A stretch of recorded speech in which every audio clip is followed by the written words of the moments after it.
Good morning from the Central Highlands of Vietnam. In today's video, I am going to show you how a day in the life of a 93-year-old Indigenous grandma looks like here.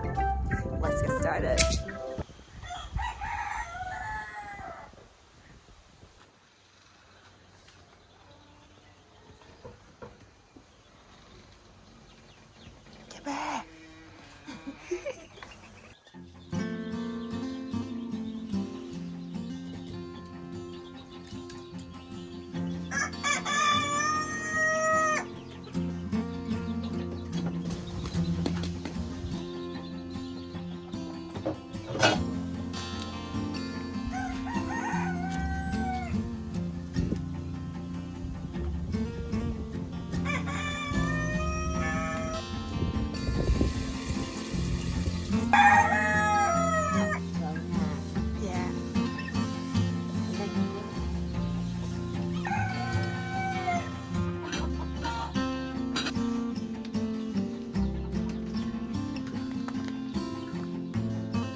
Xíu nữa đây cho con ăn cơm đó nha. Cho con ăn cơm đó nha. Tối hôm qua đồng ngủ có ngon không? Sao vậy?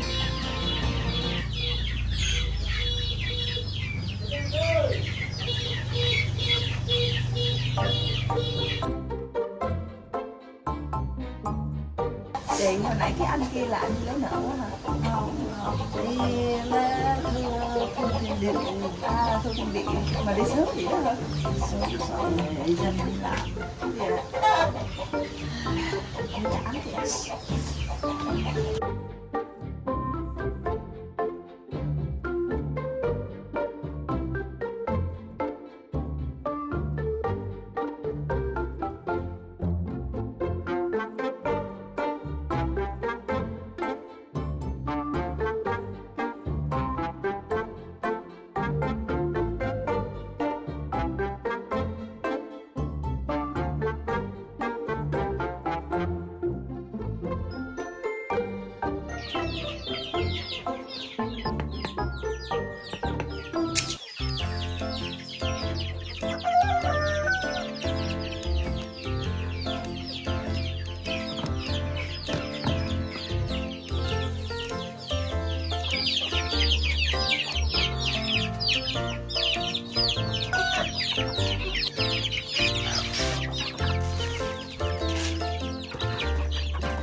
Gà này nuôi để làm gì ạ? Bà ăn hay bà bán? Bán.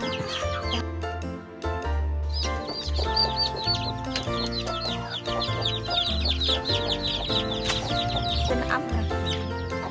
Quyền.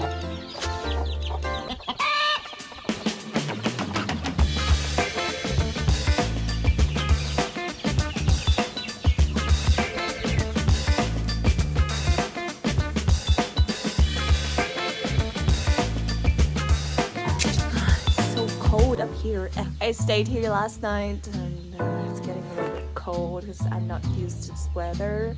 It's rainy and cold at the same time.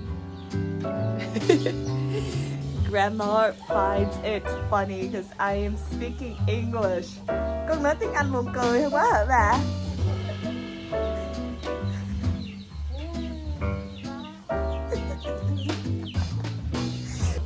Dạ? Đẹp trai hả bà? Con cảm ơn bà. Bà cũng đẹp. Bà đẹp. Cày mắt quá.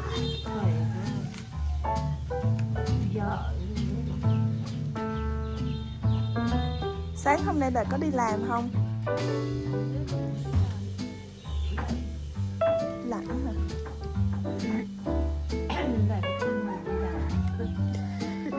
Đi theo bây giờ. Đi. Tiền điện. À, đi trả tiền điện. À, đi theo đi. Ấy da, này được bà dẫn đi chơi nè nha.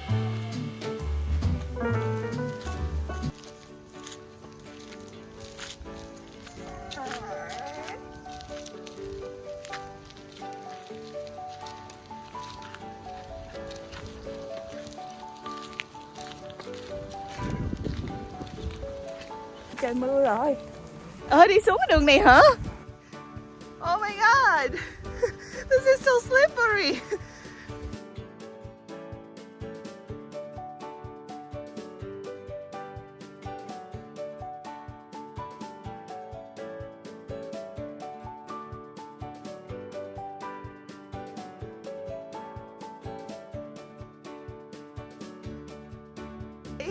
Rất cô. Lạnh quá ha.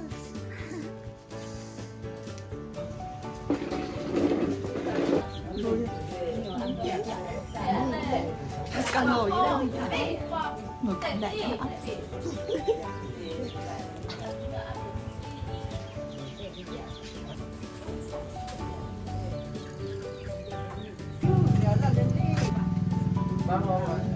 Không dùng cái gì hết. Ở đây cần nấu cơm bếp không?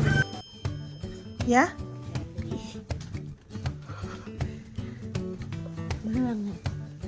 Ô, gà hả bà?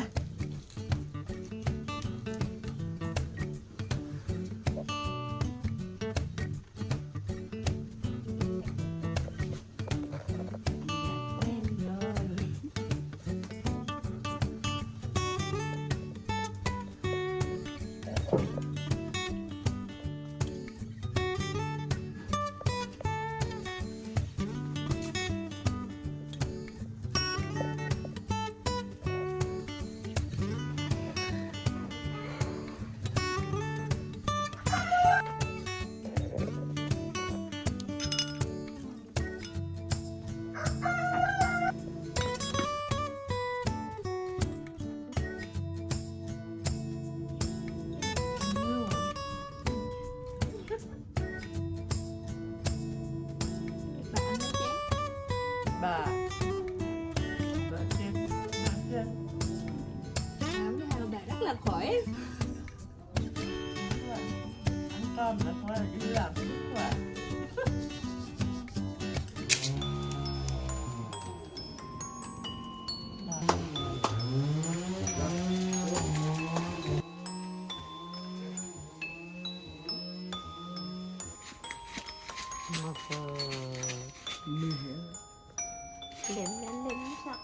Đi chơi đấy, rất đi chơi. Chơi.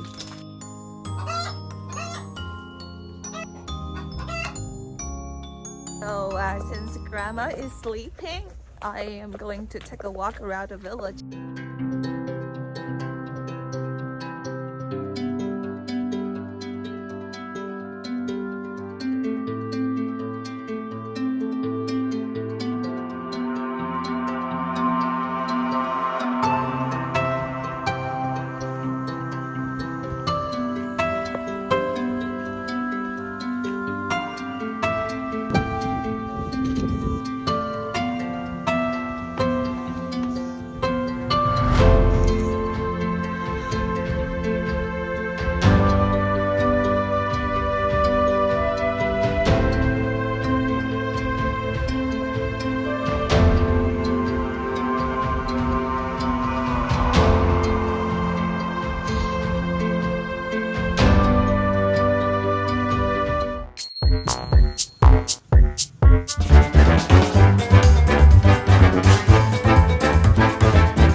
Sưởi ấm hả ba?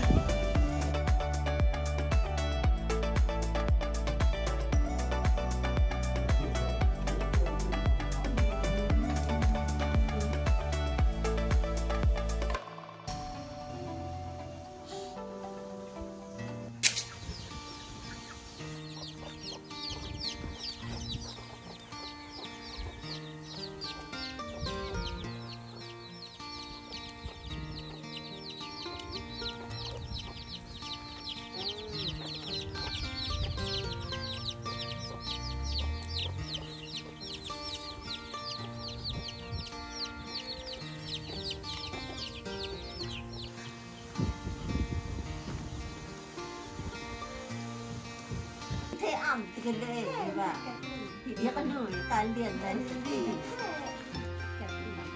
để trình ý lại kia Tội quá vậy. Dễ thương quá à. kia nó ẩm nó thế rồi ya cái xịt kia cái liền ya cái ẩm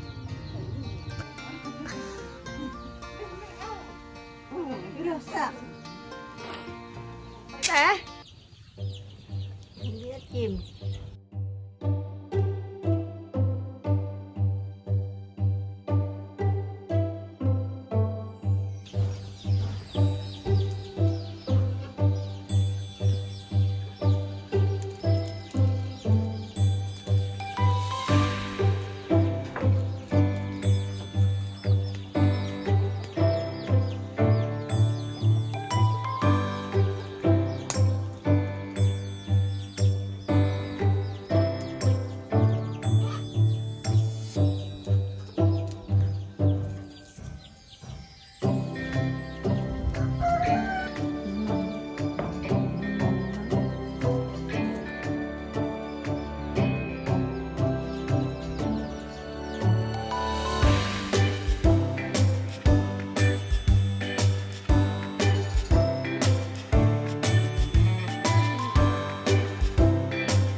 Cái gì ăn đấy hơn. Cái lá bên trên là lá tía tô. Dạ. Mới đầu ăn rồi hơi lạ ăn rồi nghiện. Lên thấy không? Đang làm món gì vậy em? Hả? Mắm hả?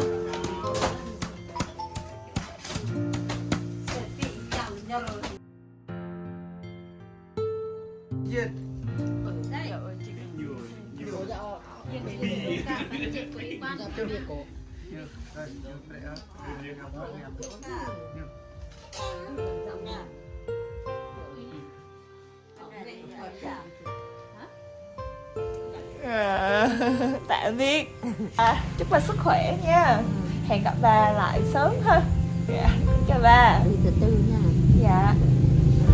Gặp lại. Yeah. Thank you so much for watching the video. If you've enjoyed it, you can consider supporting me to create more content by liking, sharing, and subscribing to the channel. If there is anything that you would like to learn about Vietnam, let me know in the comments below. Until next time, have a good day and I'll see you in the next episode. Bye!